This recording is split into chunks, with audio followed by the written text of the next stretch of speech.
Jack, we're down here at Golden Gym where I've been watching you do 12 grueling rounds.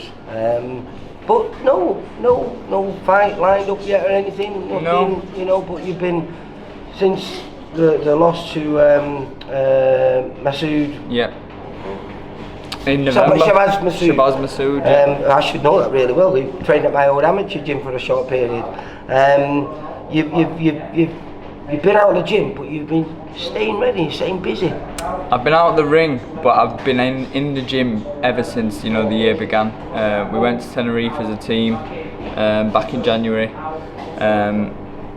I started training with Keith, who's now a head coach. Obviously with him, P, and obviously my old man's still involved, and I've got my S&C coach David Norris. But I've just needed this time to reflect and learn, and it's been good because I'm learning in the gym again, and I'm not rushing to get fit for a fight day or anything like that. I'm just learning, and I guarantee that when I'm back in the ring towards the end of the year, most likely I'll be a better fighter and a bigger fighter because you're moving up in weight. Yes, I'm most likely going to be fighting at featherweight now. I will be fighting at featherweight now. And featherweight for titles then, is that what you're going for? Titles, yeah, that's it. Be at featherweight now. I'm not I wasn't a small super bantamweight. I'll fill into the featherweight limit nicely. Is that because what are you now? You're 29 or 30? 29, just turned the other week. So 18 fights as a pro now. I've been boxing 20 years, so I'm ready to get back in, push on, and start winning titles again. Yeah, well, it's like I say, you've bumped into you numerous occasions on the big shows. You've always been ticking away at me. And what was the title that you won when Maxi won? Was it Maxi won the world title? Yes, you fought on there. I fought on there. Didn't you? I just fought on the show.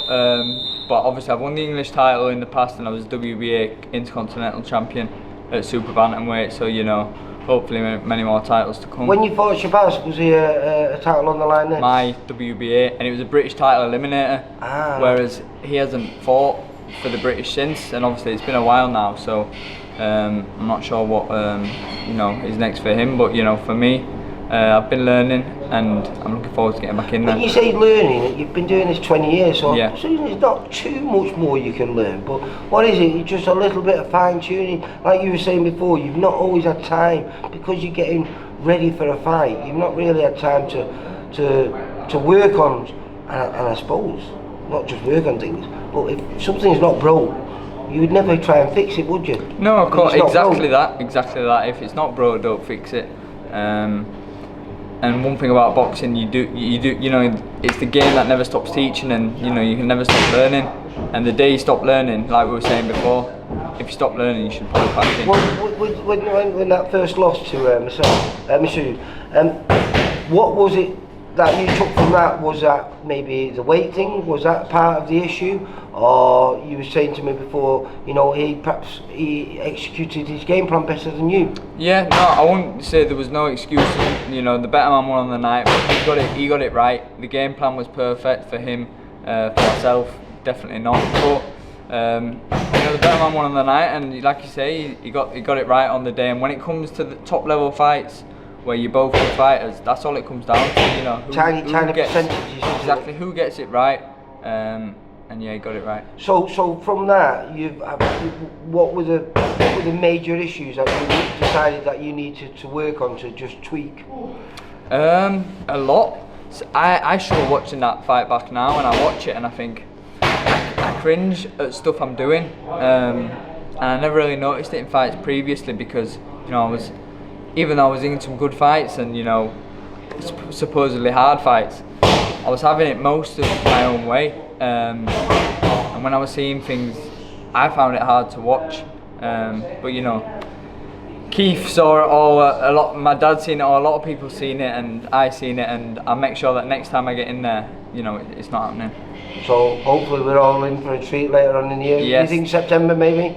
Yeah, I think around September. Around then, you know what I mean? But September, whenever early these October. guys say, and I'm getting married in July, so that's a little bit of a reason where I'm getting super fit, because there'll be a bit of downtime with the missus and the family, and then because you've got a young family now. That's it. I've got a little girl who's Sienna Bateson. She's 18 going on 19 months now. So that's it. I've got a family. Does that change you, being a father? Yeah, it did, and she was born 4 days after I won the English title. So you know, best week of my life, almost 2 years ago, and it's motivation now, man. Everything I do is for her. You know, I've got a name on here, and yeah, it's a blessing. Well, Jack, like you say, I was sweating just watching what you and Zahir were putting themselves through. But it's always nice to catch up with you. Yeah, always and good to see you. Hopefully I might be down there when you get to return to the ring. Definitely. And if I do, if I see you, will I be saying winning with 18? For sure. You know what it is. When you see me, all you'll see is my hand being raised at the end, and you know, on to bigger and better things. Jack, you take care, mate, and good luck with what comes next. Thank you. Bye. For all boxing info, news and latest interviews, amateur and pro, across the north, click and subscribe. VIP Boxing Promotions. Also Twitter, Instagram and Facebook.